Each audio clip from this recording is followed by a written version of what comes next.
불교 공부의 혁신 이렇게 돼 있네. 뭐 혁신은 아닌데 지금 주제가 불교 공부예요. 불교 공부예요. 그래서 불교 공부를 어떻게 할 것인가. 그런데 지금까지 공부 안 하고 살아왔는데 굳이 이 나이에 공부를 해야 할까요? 아니, 하던 대로 안 하고 이게 지금 보통 사는 대로 안 살고 갑자기 나이 드셔서 바꾸잖아요. 그럼 인생 훅 갑니다.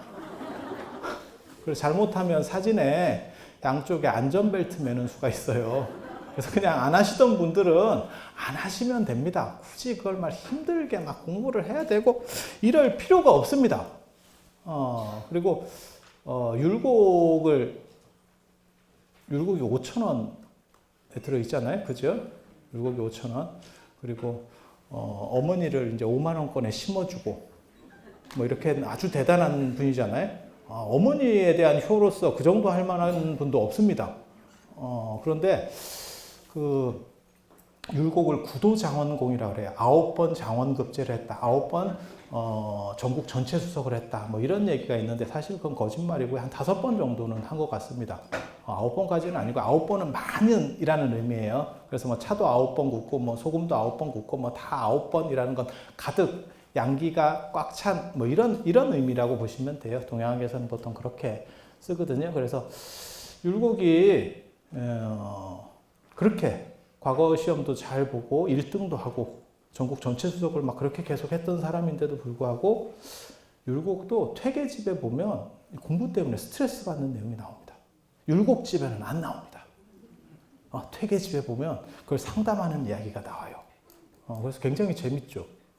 왜? 공부는 다 하기 싫은 거예요. 그러니까 그런 사람조차도 공부는 별로입니다. 저한테도 사람들이 뭐 물어보냐면 공부가 재밌어요? 재밌은 적 한 번도 없습니다. 마라톤 뛰는 거랑 똑같습니다. 그냥 참고 하는 겁니다. 옆에서 뛰니까. 그래서 그런 게 공부예요. 공부는 뭐 재밌는 사람은 없습니다. 그냥 하는 겁니다. 그런데 그런 공부는 다 직업적 공부예요. 직업적 공부고, 그 다음에 이제 세상에는 여러분들이 공부라고 생각하지 않는데 공부인 것도 있어요. 그게 이제 취미와 관련되는 그런 부분들이거든요. 그래서 사실은 그 얘기를 해드리려고 하는 거예요. 여러분들이 지금 뭐 공부를 해서 직업을 가질 것도 아니고 갑자기 도대체 뭘 뜬금없이 막 좀 어떻게 보면 좀 슬퍼요. 공부하려고 마음을 냈을 때는 눈이 안 보이고 내가 10년만 더 젊었으면 공부할 건데 라고 하지만 10년 전에도 내나 공부는 안 했었고 그렇게 하면서 시간만 보내고 있어요. 또 다른 10년으로 가고 있는 거예요. 그런 거죠. 근데 그런 거 말고 공부 개념에 대해서 한번 생각을 해봤으면 하는 그런 이야기를 드리고 싶은 거예요. 그래서 공부가 꼭 무슨 뭐 영어 수학 뭐 이런 식으로 그런 공부 말고 인생을 좀 더 재밌고 행복하게 사는 데 있어서도 공부가 필요하다. 사실은 그 얘기를 하고 싶은 거예요. 그래서 행복한 공부. 사실 부처님께서도 2가지 공부를 하신 거죠. 왕이 되는 공부. 그리고 그 당시에 어학도 했었고, 그 다음에 무술도 했었고, 정치술도 배웠고, 당연히 임금이 돼야 되는 상황에서 그런 공부들을 했었습니다. 그런데 그런 공부 말고 좀 더 행복할 수 있는 방법은 없을까? 그게 결국 출가 부분이거든요. 그래서 출가가 원래 행복과 관련되는 그게 핵심입니다. 그게 핵심. 그래서 여러분도 아마 비슷한 행동들을 하실 거예요. 인간이 왜 사느냐? 행복하기 위해서. 그리고 그 행복하기 위해서 무언가 공부가 들어갔을 때 더 행복할 수도 있어요. 그러니까 뭔 얘기를 하는 거냐면 취미로서의 공부, 내가 좀 더 행복하기 위한 공부도 존재한다는 그 말씀을 드리고 싶은 거예요. 주변에 스님들 중에 차 같은 데 꽂혀 있는 분도 있어요. 그래, 보이차도 있고, 먼 차도 있고, 막 가면 막 차가 이렇게 막 방에 꽉 차 있어요.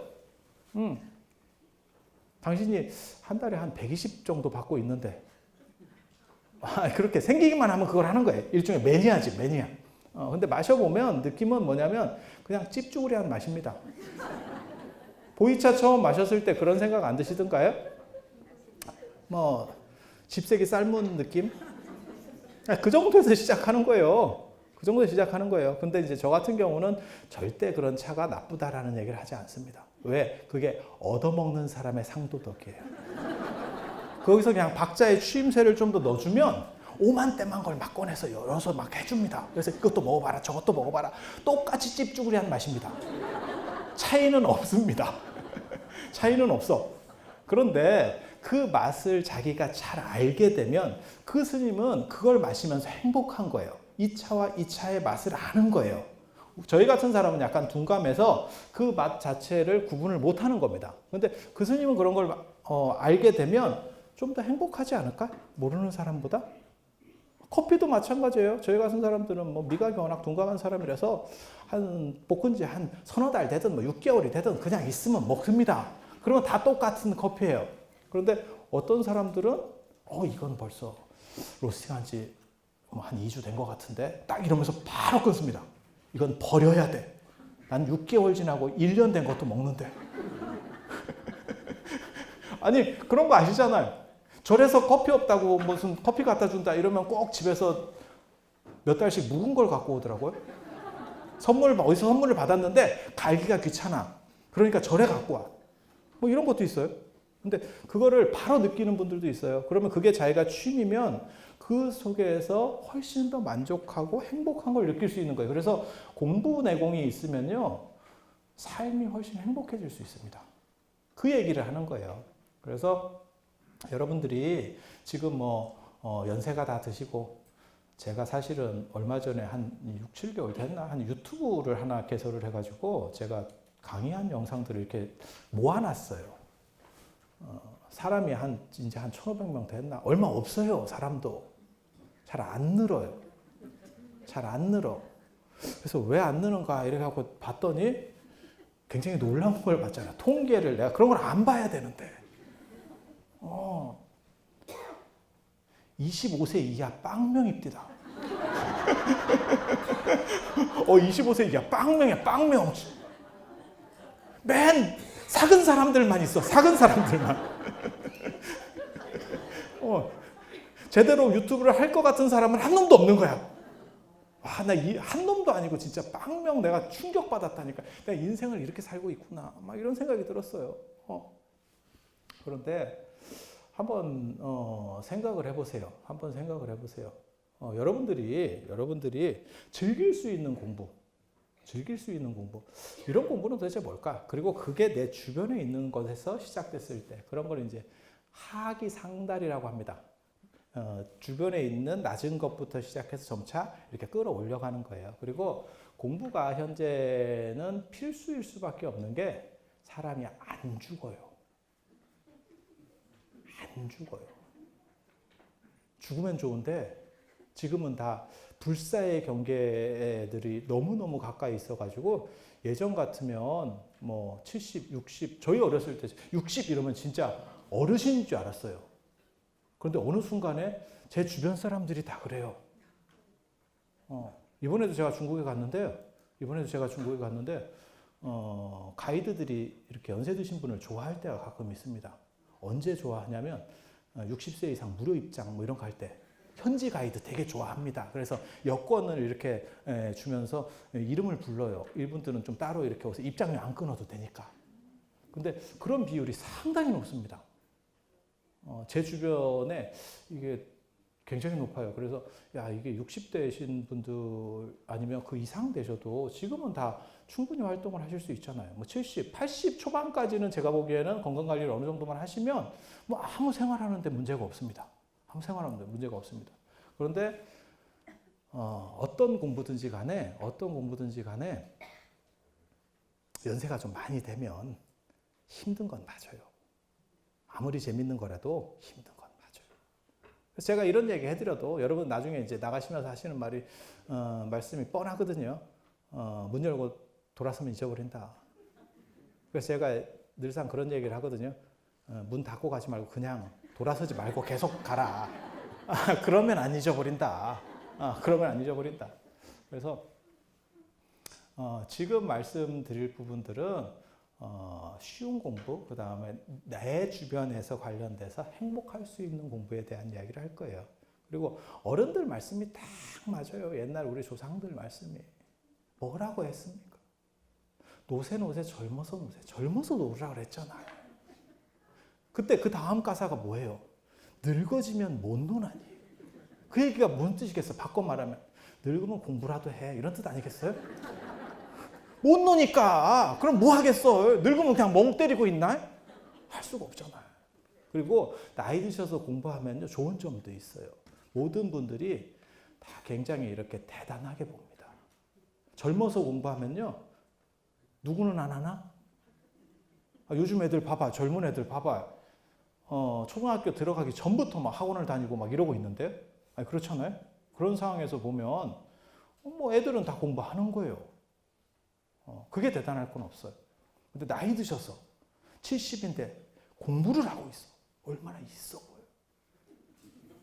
얼마나 있어 보여요. 그래서 그런 공부 얘기, 쉬운 공부, 그 다음에 생활에 보탬이 되는 공부, 여러분들이 행복해질 수 있는 공부, 직업적 공부 말고 취미적 공부, 그 얘기를 해드릴 겁니다. 그래서 직업과 취미의 차이, 직업과 취미의 차이. 이 차이 아십니까? 그렇게 대답하는 건 상도덕이 없는 겁니다. 인생 그렇게 사시면 안 됩니다. 이게 나이가 없으면 눈치라도 있어야 된다니까. 그렇게 날름 자르면 제가 넘기지를 못하잖아요. 뭘까요? 이렇게 직업이라고 하는 거는 하기는 싫은데 돈이 나오는 게 직업이에요. 하기 싫은데 돈 나오는 게 직업. 그 다음에 취미라고 하는 건 뭐냐면 내가 미쳐가지고 하는 거. 내 돈 들어가면서 갖다 박으면서 하는 게 취미입니다. 어떻게 보면 연애나 이런 것도 취미예요. 내 돈 박아도 좋죠. 자식 키우는 것도 어떻게 보면 취미입니다. 뜯어 먹혀도 좋은 거 아니에요? 뜯어 먹히면 미천 생각이 나나요? 내가 저놈을 잘 키워서 저걸 내가 드리는 거 이상으로 뽑아야 될 건데 저거 내가 베팅한 게 얼만데 이렇게 생각을 안 하잖아요.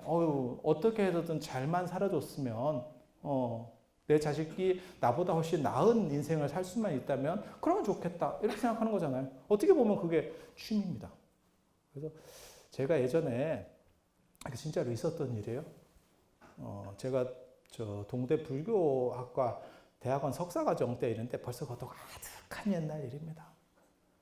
사람들이 저한테 자꾸 절에서 뭐라고 해야지 아직 젊어서 좋겠어 이렇게 얘기하는데 저도 노안입니다. 삭신이 쑤시고 대학원을 도대체 언제 다녔는지 기억도 잘 안 납니다. 근데 그때 진짜 재밌는 일이 있었어요. 부처님 오신 날이 되니까 그 근처 때 이제 수업을 한 거예요. 그 앞주 뭐 이렇게 수업을 하는데 그때 선생님이 누구라고 제가 말씀까지는 안 드릴게요. 뭘 물어봤냐면 이제 스님들한테 왜 출가하셨습니까? 이런 걸 물어봤어요. 부처님 오신 날 특집이야. 수업은 안 하고. 그래서 왜 출가하셨습니까? 번뇌를 없애기 위해서, 행복을 위해서, 이런 얘기들을 쭉 하는 거예요. 저는 속으로 무슨 생각했냐면 역겹다 나 이런 생각했거든요. 사실 그렇게 큰 뜻으로 잘 안 들어옵니다. 잘 안 들어옵니다. 그리고 중생구제를 이러면 진짜 그건 대부분 구랍니다. 그게 뭐하고 똑같은 거냐면 미스코리아한테 누가 진 됐으면 좋겠습니까? 옆에 언니요. 라고 하는 거하고 똑같은 거예요. 그러면 지가 나왔겠어? 그런 정신 자세를 가진 놈이 거기 나왔겠어요? 그런 거하고 뻔한 거예요. 중생구제. 그런 거 생각보다 별로 없습니다. 제가 본사 교무로서 많은 행자들을 이렇게 지도하고 이런 경험이 있는데 실제로 그렇게까지 막 큰 뜻으로 들어오는 거 아닙니다. 이제 어떤 문제들이 있죠. 고민하는 문제들이 있어. 그래서 그걸 통해서 행복하려고 한다는 건 맞는 얘기예요. 근데 막 그렇게 거창한 행복, 나는 꼭 깨달음을 얻어야지. 이 정도까지는 아니에요. 제 차례가 됐어요. 저는 또 솔직하거든요. 난 취미로 출가했습니다. 이렇게 대답해서 일순간 교실이 정적이 흐르는데 하고 그 다음에 선생님도 너무 예상치 못한 이 발언을 들으니까 어떻게 수습해야 될지를 모르겠는가 봐. 이 어른이 받아칠 그게 안 돼. 이 정도 하면 그래요? 이러면서 말로 이렇게 이어가야 되는데 왜 이런 대답이 나오지? 이렇게 된 거예요. 그래서 그때 만약에 저한테 당신은 왜 취미라고 대답했습니까? 라고 선생님이 한 번만 더 물어봤으면 저는 분명히 그렇게 대답했을 거예요. 취미는 자기가 하고 싶은 걸 하는 게 취미입니다. 이렇게. 그래서 나는 내가 하고 싶어서 하고 있는 겁니다. 그리고 나는 내가 하기 싫으면 바로 때려칠 겁니다. 그래서 저는 언제나 속퇴를 준비하고 있는 사람입니다. 아, 진짜. 그래서 제가 이런 자세를 취했더니, 제가 출가한 지 한 25년 정도 됐는데요. 저희 도반들, 같은 기수들이 있었어요. 같은 기수들이 있는데, 행자 때부터 제가 이런 식 자세를 계속 견지하고 있었거든요. 그래서, 같이 개받을 때, 같이 개받는 도반들이 뭘 꼽냐면요. 속퇴 1순위들을 꼽습니다. 우리 같은 동기 중에서 이 사람이 속퇴를 제일 빨리 할 거야. 그 중에 한 명이 저였습니다. 근데 25년이 흐른 뒤에 보면 그렇게 말했던 사람이 다 전멸했고요. 저만 남았어. 우리 기수는 특이하게도 더 없다, 사람들이. 헝해요. 없어, 사람이 없어. 그래서 저는 언제나 속퇴를 생각하는 사람이에요. 속퇴를 생각하는 사람이에요. 싫은 걸 뭐하러 계속해요? 뭔가 그 안에서 좋은 게 있으니까 계속한다라고 하는 게 제 개념이에요. 물론 힘든 일도 있죠, 살다 보면. 근데 힘든 일의 총량보다 좋은 일의 총량이 많았을 때 그것을 유지하는 거예요. 유지하는 거예요. 그래서 취미라고 해서 힘든 게 없는 거 아닙니다. 낚시가 취미예요. 낚시, 앉아 있어봐. 목이 쥐 뜯기고. 자, 봐봐. 지금 여러분들 세대에 그런 거 있잖아요. 예전에는 그 월급 봉투 던져주고, 그 다음에 요즘은 뭐 상상도 할 수 없는 일인데, 요즘 젊은 분들 맞벌이들이니까 상상도 할 수 없는 일인데, 여러분들 세대만 하더라도, 그냥 월급을 내가 벌어다 준다는 그거 하나로 집에서 큰 소리 치던 시절이 있었어요. 그래서 주말에는 소파에서 막 이렇게 떡같이 이렇게 늘러붙어 있고, 이렇게, 그 다음에 청소기로, 진공청소기로 청소하면 사람이 약간 굴러다니고, 이렇게. 이게 사람인가 싶을 정도로 이렇게 애벌레로, 주말에는 애벌레로 변신을 해요. 그래서 그런 식으로. 그러다가 낚시에 만약에 꽂히면 마누라 깰까봐 새벽부터 일어나가지고 나간다니까. 그리고 뭘 하냐면 포인트에 가서 앉아있어요. 같은 팀에 가도 절대 낚시는 같이 안 합니다. 다 따로따로 다죠. 그게 대부분 그 포인트가 물고기 포인트이기도 한데 모기 포인트도 해요. 그래서 막 띠끼면서 있는 거야. 가만히 이거 소리도 못 내고 띠끼면서 컵라면 먹고 이렇게. 그게 취미의 힘이에요. 그리고 띠끼고 모기에 띠끼고 거기에 혼자 앉아있는 건 행복할 것 같아요? 거기도 물론 힘든 부분이 존재하죠. 하지만 행복한 게 많으니까 그걸 유지하지 않겠어요? 세상 일이라는 건 다 마찬가지예요. 자식을 키우는 것도 안 그렇겠어요? 힘든 거는 없겠어요? 얼마나 힘들면 자식이 왼수라는 말까지 있겠어요? 하지만 거기에는 왼수를 넘어서는 또 다른 무언가가 존재하는 거죠. 그것을 상응시킬 수 있을 만한? 아니, 그렇지 않아요? 그러니까 그게 이제 자식을 키우고 돌보고 뭔가 그 안에서 또 다른 행복을 얻고 이런 거죠. 그래서 취미라고 하는 부분 굉장히 중요합니다. 그래서 제가 직업 중에서 최고의 직업이라고 꼽는 거는 사실은 취미와 직업이 겹쳐졌을 때. 이창호가 바둑 두는 거, 이세돌이 바둑 두는 거, 이런 거. 진짜 취미하고 직업이 겹쳐진 거 아닐까요? 요즘 그 TV 프로에 도시어부 보신 적 있어요? 도시어부? 거기 보면 이덕화, 이제 뭐 이덕화 씨라고 하기도 그렇고, 이덕화 선생님? 연세도 굉장히 많으시잖아요? 아니, 뭐 그분을 좋아하고 싫어하고 그런 거 아닙니다. 근데 거기서 보면 그게 그 양반 취미예요. 취미를 가지고 방송을 하는 거죠. 그러니까 사람이 얼굴을 보면 행복하다니까. 물론 그 안에서도 자기보다 이경규가 깐족거리면서 뭐 물고기를 더 잡아. 그러면 짜증이 나지. 하지만 그래도 그건 행복한 짜증이에요. 진짜 하기 싫은 짜증이 아니라니까요. 그래서 그런 식의 삶을 살 수 있다면 사실은 가장 좋은 거다라는 생각을 해요. 그래서 취미와 직업이 일치되는 그런 걸 가질 수 있으면 최고고, 여러분들은 사실 그걸 가지기가 이미 어렵죠. 왜? 이미 직업으로부터 벗어난 특별하지 않으신 분들, 그래서 특별한 분들, 이렇게 좀 젊으신 분들 외에는 좀 연세 드신 분들은 직업으로부터 이미 벗어나 있잖아요. 그래서 그런 상황에서는 무엇을 해야 행복할까에 대해서 생각을 해봐야 돼요. 왜? 앞으로 살 날은 앞으로 30년을 더 살지 40년을 더 살지 몰라요. 예전에 연세대 그 교수 하셨던 분이 아주 기가 막힌 얘기를 한 적이 있어요. 그분이 뭐라고 얘기를 했냐면 나는 내가 정년퇴직하고 나서 이렇게 오래 살 줄은 몰랐다. 내가 만약에 지금같이 오래 살 줄 알았으면 나는 정년퇴직하고 또 다른 무언가를 시도했을 것이다. 근데 나는 그렇게 오래 살지 못하고 한 10년 정도 있다가 죽을 거라고 생각을 했기 때문에 별 준비를 안 했다. 그런데 벌써 20년째 이러고 살고 있다. 목적 없이, 좌표 없이, 특별한 정해진 거 없이. 그거 굉장히 힘든 겁니다. 사람이 무언가를 할 때 차라리 덜 힘들지 방향이 불안전할 때는요 굉장히 피곤해요. 그래서 불교 공부라는 게 사실 그런 데서 필요해요. 자, 이게 논어에 나오는 말입니다. 아는 사람은 좋아하는 것만 못하고 좋아하는 사람만 못하고 좋아하는 사람은 즐기는 사람을 못하게 된다. 재미있게 하는 사람이 최고라는 얘기예요. 그래서 공부의 영역을 꼭 직업과 관련시키지 마시고 여러분들이 잘하고 평소에 관심 있는 것 그리고 그러한 것들을 조금씩 알아가는 것 그 영역도 공부인 거예요. 그렇게 하면 사실 공부가 어렵지 않아요. 그래서 저한테 사람들이 당신은 공부가 쉽냐? 재밌냐? 이렇게 물어보는 분들이 있는데 재미는 없습니다.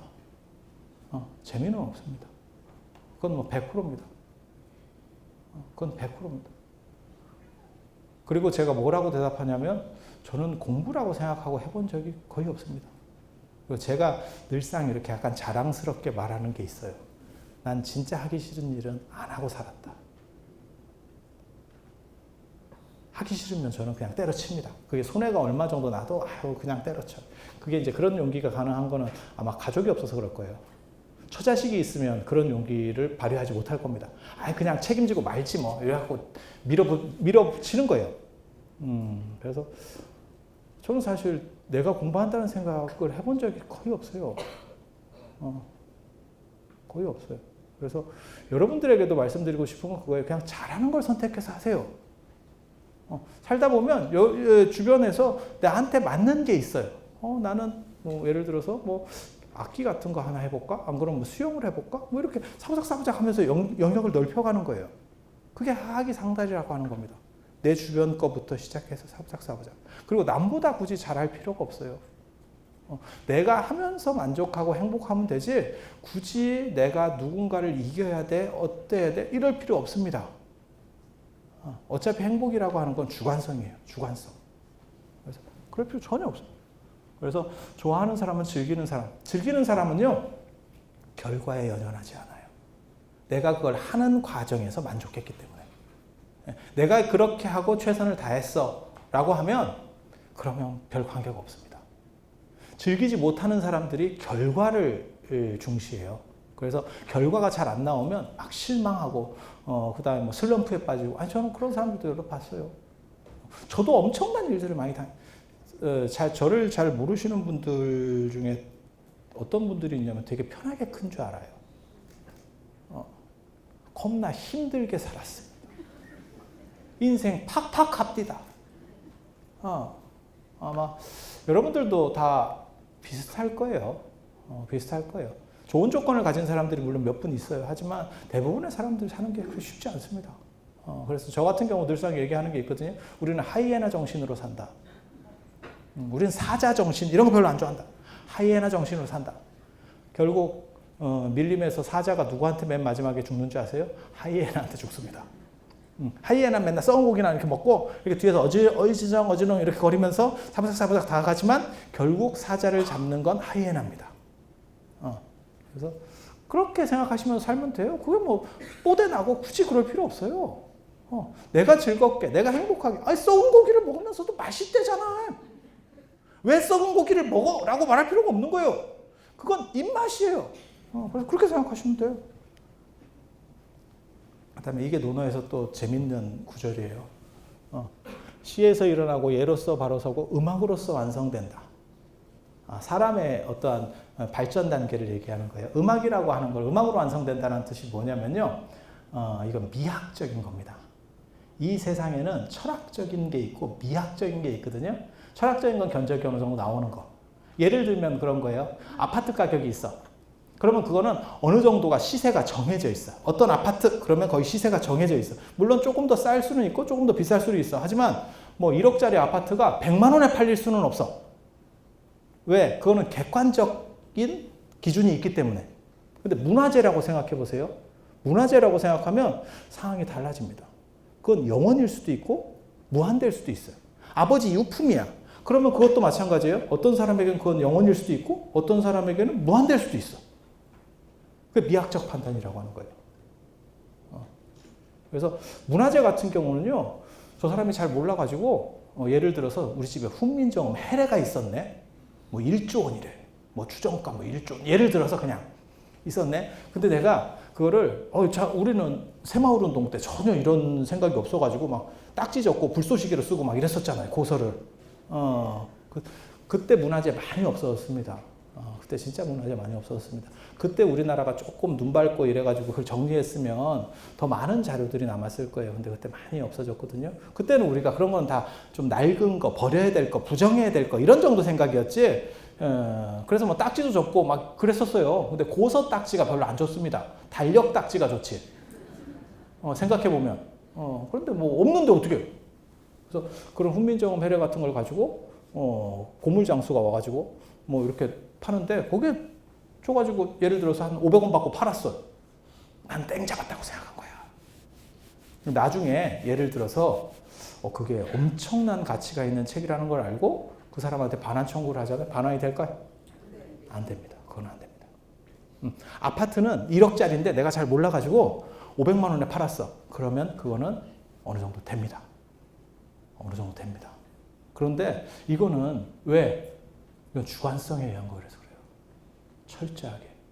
인간의 행복이라든지 그 다음에 보통 사람이 느끼는 감각이라든지 이런 것도 다 주관성입니다. 주관성입니다. 그래서 여러분들이 주관적 판단, 미학적 판단으로 사실은 넘어가야 돼요. 지금 철학적 판단만 하면 무슨 일이 벌어지냐면 계속해서 경쟁사회 속에서 힘들게 살아갈 수밖에 없어요. 그래서 이런 식으로 살아서는 답이 안 나옵니다. 주관성을 가지고 나는 어떻게 행복할까에 대해서 생각하는 이런 문제. 그리고 이거는 사실 불교에는 별로 없어요. 이런 식 개념은. 왜? 불교는 자기의 감정을 재단하려고 하는 속성이 있거든. 감정을 막 발현시키려고 하는 것보다도 감정을 절제하려는 속성이 있어요. 나중에 중국 선불교에서는 감정을 긍정하는 부분이 나옵니다. 양명학에서는요. 양명학에서는 미칠 광자를 또라이 광자입니다. 광견병 뭐 이런 것. 또라이 광자. 저 또라이 광자를 성현 미퇴 정도로 봐요. 왜? 저렇게 미쳐야만. 요즘으로 말하면 저런 개념이 덕후라는 개념입니다. 매니아. 아주 어디에 막 빠져있는 사람들. 그래서 미치지 않으면 미칠 수 없다라고 하는 옛날에 그 정민 선생 책이 있었어요. 무언가에 막 몰두해보고. 그러면서 행복해가는 거예요. 그러면서 행복해가는 거예요. 사람이라고 하는 게. 그리고 그게 공부입니다. 그러니까 꼭 책으로 보고 이런 것만 공부가 아니에요. 여러분들이 이제 조금 지금 젊은 분들은 사실 그런 식으로 생각을 안 합니다. 공부라고 하는 건 다양하게 열려 있고 그 다음에 내 가치관을 정립하면 공부라는 생각을 하는데 사실 여러분 세대만 해도 그런 건 공부라고 생각을 안 했어요. 요즘 젊은 애들하고 여러분들하고 여러분 세대하고 차이점 한 가지 말씀드리면 여러분들은 해외여행 같은 거 이런 거를 막 다 간다라고 하는 거는 사람이 조금 뭐랄까 사치스럽고 즐긴다 이런 생각이 있다 라고 하면 요즘 젊은 애들은 사실 가서 어떤 경험을 사오는 거예요. 그리고 여러분들 같은 경우는 힘들게 일해서 뭐라도 좀 잘 모아서 저축해서 집이라도 한 칸 마련해 봐야겠다. 그게 여러분들 사고였었고 요즘 젊은 애들은 한 6개월 일해서 털어가지고 어디 여행을 가. 지가 막 짜서 가. 혼자서 막 짜서 모든 프로그램을 다 만들어서 가. 그렇게 잘 짠 애들은 여행사 사장이 보고 감탄을 합니다. 이거 어떻게 이렇게 짰지? 안 가보고? 아니 진짜 주변에 있어요. 근데 여러분들은 무슨 생각을 하냐면 저렇게 힘들게 벌어서 어떻게 그 돈을 저렇게 쓰지? 라고 하지만 그 안에서 배우는 게 있어요. 배우는 게 분명히 있습니다. 그래서 여러분들 같은 경우 사실 공부라고 하는 거는 어떻게 정해진 틀이 있어 라고 생각하시면 안 돼요. 내가 행복할 수 있고 나를 발전시킬 수 있고 내 가치관이 제대로 정립돼서 조금 더 여유롭게 사고에 여유로워질 수 있으면 그게 다 공부예요. 그래서 오래 사는 시대에 이제 두 가지 공부법이라고 하는 게 지금 직업을 목적으로 하는 공부 같은 경우는 은퇴하면 끝나는 거고, 그런데 그 은퇴 후에도 한 30년 이상을 지금 살아야 돼요. 그래서 뭔가 인문학적 공부를 하지 않으면 더 이상 뭐 방법이 없습니다. 왜 인문학적 공부를 해야 되느냐? 제가 개인적으로 그렇게 얘기했거든요. 벌써 한 10몇 년 전에 얘기해요. 그때 저는 인문학이 다시 부활한다라고 말했던 사람이에요. 왜? 사람이 오래 살면 현대사회 뭐 지금 4차 산업시대가 온다 뭐 이런 얘기 들어보셨죠? 그거 따라갈 수 있을 것 같습니까? 연세 드신 분들이? 못 따라갑니다. 예전 걸 가지고 그 안에서 무언가 자기가 행복하고 지혜로울 수 있는 부분들을 선택해 나가야 돼요. 너무 빠른 거는요, 변화를 쫓아갈 수가 없어요. 너무 빠른 거는. 그래서 약간 안정적으로 완만하게 바뀌어가는 거. 그러니까 똑같은 음악이라도 클래식이나 옛날에 7080 노래 같은 경우는 훨씬 더 오래 가잖아요. 지금 노래들은요, 몇 주만 지나도 노래가 다 바뀌어버려요. 그래서 조금 더 오래 가는데 초점을 맞춰서 집중해 가면 그 사람이 훨씬 더 행복할 수 있다. 그 얘기를 해드리는 거예요. 왜? 모든 것들은 내가 잘할 때 재밌는 거지, 내가 막 따라가고 있을 때, 맨 꼴찌로 막 따라가고 있을 때 재미없습니다. 재미없습니다. 그래서 내가 잘할 수 있는 것들에 좀 더 집중을 하세요. 그래서 빠르게 변화하는 시대, 인문학이 분명히 부활한다라는 생각을 했던 거고, 그 다음에 무슨 생각을 하는 거냐면, 아무리 체력 관리를 잘 하셔도 80 중반이 되면, 지금 여기에는 뭐 그렇게까지 어른은 안 계신 것 같은데, 물론 뭐 그렇게까지 어른이 여기까지 오셨으면 대단한 겁니다. 그 자체만 가지고도. 80 중반에 인문학도 무력화됩니다. 왜? 아무리 많이 넣어도 나가는 속도를 감당해낼 수 없습니다. 70이 넘고 80이 되면요, 거의 인문학적 공부 못합니다. 그런 때서는 기도하면서 살아야 돼요. 기도하면서. 자신의 내면을 잘 정리하는 쪽으로. 그리고 그런 부분들도 젊어서, 한 살이라도 젊어서 시작하셔야 돼요. 기도는 뭐 80 넘으면 기도가 될 것 같아요? 안 돼요. 체력 관리하듯이 뭐 골다공증, 내가 갑자기 골다공증이야. 그러면 지금부터 뭐 칼슘 먹는다고 갑자기 막 뼈가 채워지겠어요? 근육이 부족하대. 그러면 뭐 헬스장에 가서 막 하면 갑자기 막 근육이 늘어나겠어요? 내가 빠지기 시작해 라고 하면 조금씩 운동을 하든지 뭐 영양제를 먹든지 하면서 그게 덜 빠지도록 해야 되는 거죠. 그걸 역전시킬 수 있는 방법은 없잖아요. 그죠? 제가 늘상 하는 얘기 있거든요. 한 번 쏘아진 시간의 화살은 되돌릴 수 없다. 천문학에서 하는 얘기인데. 천문학에서 하는 얘기인데. 아무튼 뭐 그런 거죠. 그래서 되돌릴 수 있는 건 아니기 때문에, 그래서 인문학과 명상, 기도 이런 것들이 결합된 게, 그게 뭐냐? 그게 불교입니다. 그 얘기를 하려는 거예요. 왜? 스님이잖아. 스님이잖아. 그럼 스님이 인문학 팔아서 되겠어요? 그리고 이 세상에는 자신을 수행하고 자신을 정비하면서 인문학적인 코드가 들어가는 게 유불도 3교예요. 동아시아 종교 전통만 사실 그런 부분들이 존재하고, 이슬람이나 기독교 전통에는 그게 없습니다. 그게 없습니다. 그래서 철학과에서는 기독교나 이슬람은 가르치지 않습니다. 그런 부분들은 따질 수 있는 게 아니에요.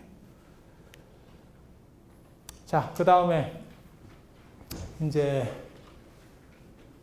죽을 수 없는 시대, 죽을 수 없는 시대에서 유행기와 임석기. 인도 사람들은요, 아슈라마라고 해서 학습기, 가주기, 임석기, 유행기 이렇게 4단계로 삶을 나눴다 그래요. 저건 굉장히 재밌어요. 그래서 어렸을 때는 공부를 하고 이제 결혼해서 가정생활을 이루고 그게 가주기예요. 그 다음에 숲에 가서 명상을 하고 죽을 때 돼서 떠돌아다닌대. 죽을 때 돼서 떠돌아다닐 수 있을까, 사람이? 예전에는 일찍 죽으니까. 한 40대 중반 뭐 이렇게 죽을 때는 저게 가능한 거예요. 지금은 이제 연세가 너무 드시면 어디를 못 다니죠. 80 중반 넘으면요, 어디 못 다니십니다. 다니기 굉장히 어렵습니다.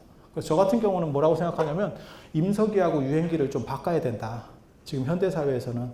그래서 어느 정도 연세가 돼서 한 50대 이렇게 되면 이제 많이 다니면서, 그러니까 답사도 하고 그 다음에 여행도 하고 이런 쪽으로 해서 왜냐면 책 보는 건 안 보이거든. 그 다음에 사색하는 시간. 그게 이제 저 같은 경우는 임석이 이렇게 거꾸로 바꿨을 때 우리 인생을 그렇게 준비해야 될 것이 아니냐. 사실 자식이 많이 케어를 해주고 그 다음에 국가가 케어를 해주고 하면 좋겠지. 하지만 그렇게까지 해줄 수는 없어요. 그리고 설령 그렇게 해준다고 해도 행복이라고 하는 것은 쥐어지지 않는 겁니다. 결국 내가 어떻게 바꾸느냐에 달려있기 때문에 그것은. 그래서 불교 공부를 어떻게 할 것인가?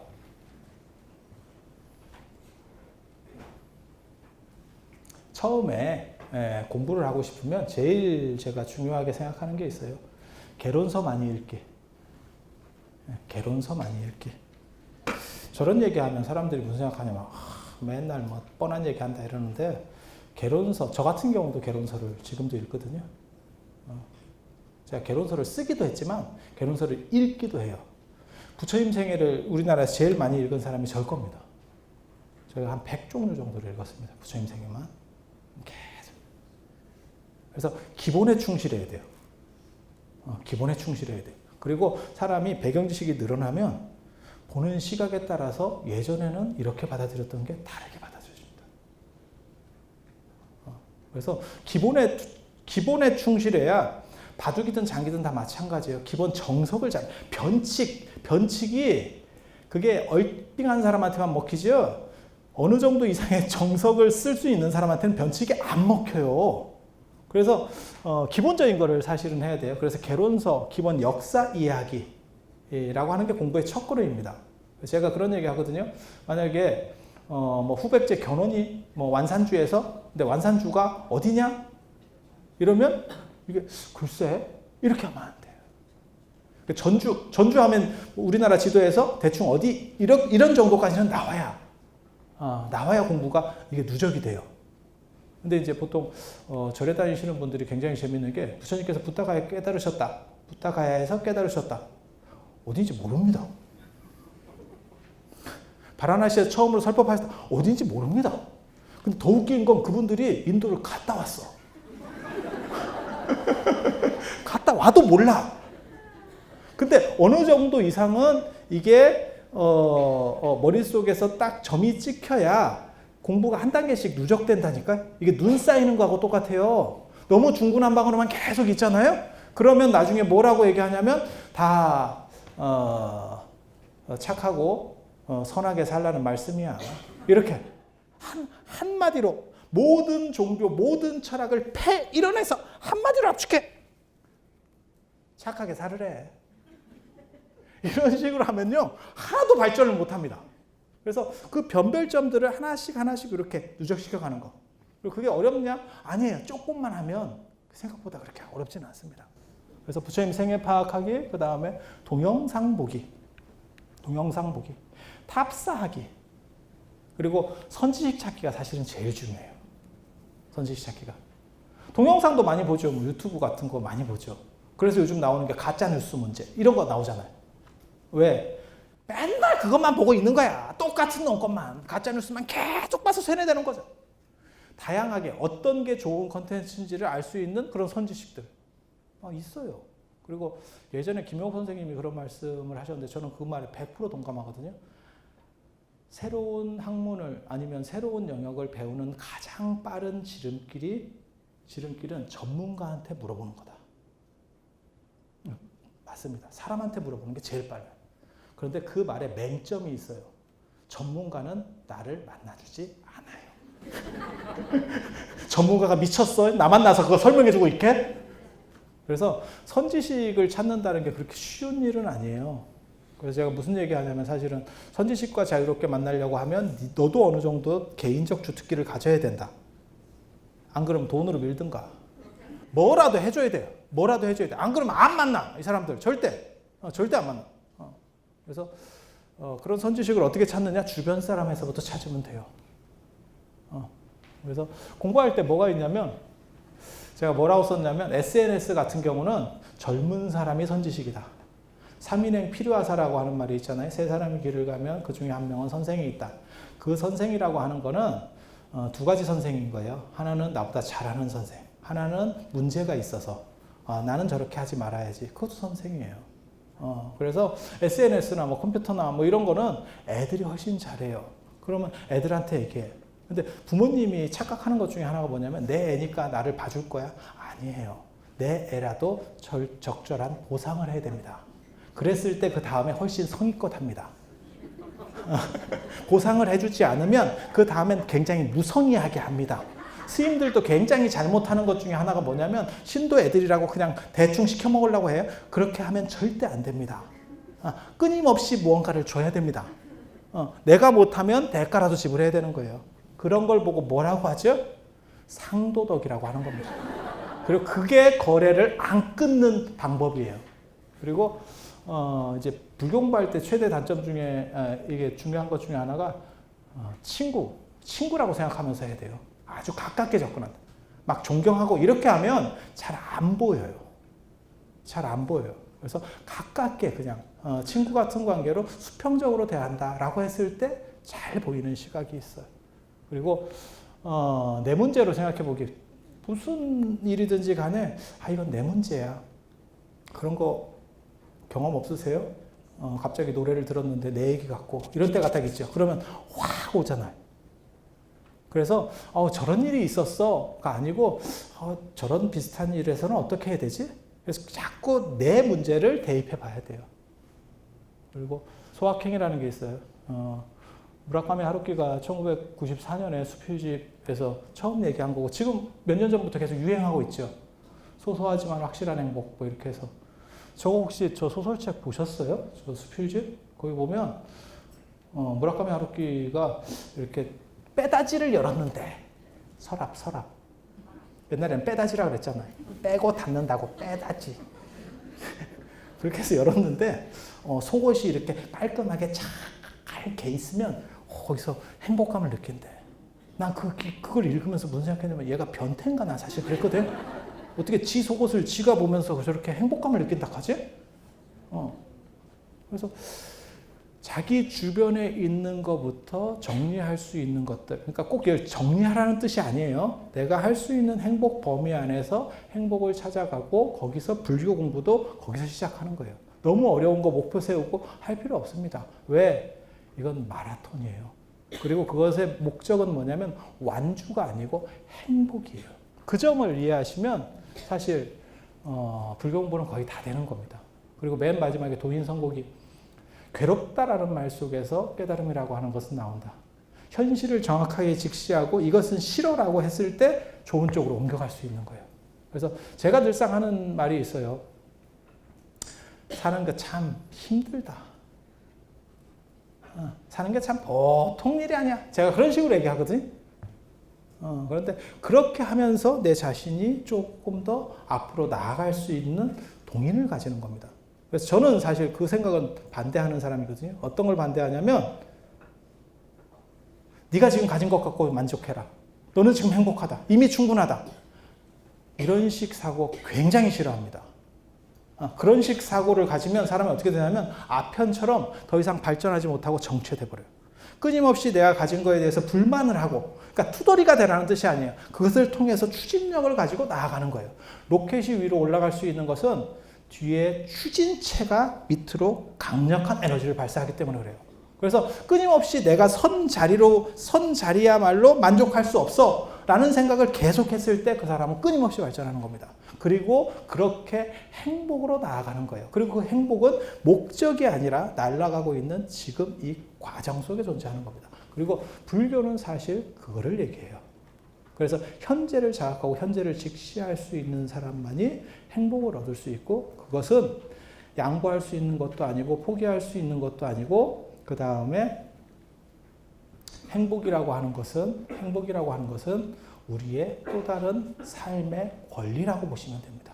그래서 여러분 모두가 행복할 수 있는 공부, 그 다음에 불교 공부 속으로 들어오셨으면 하는 바람을 가져오면서 오늘 제 수업은 이상 마치도록 하겠습니다. 자, 들어주셔서 감사합니다.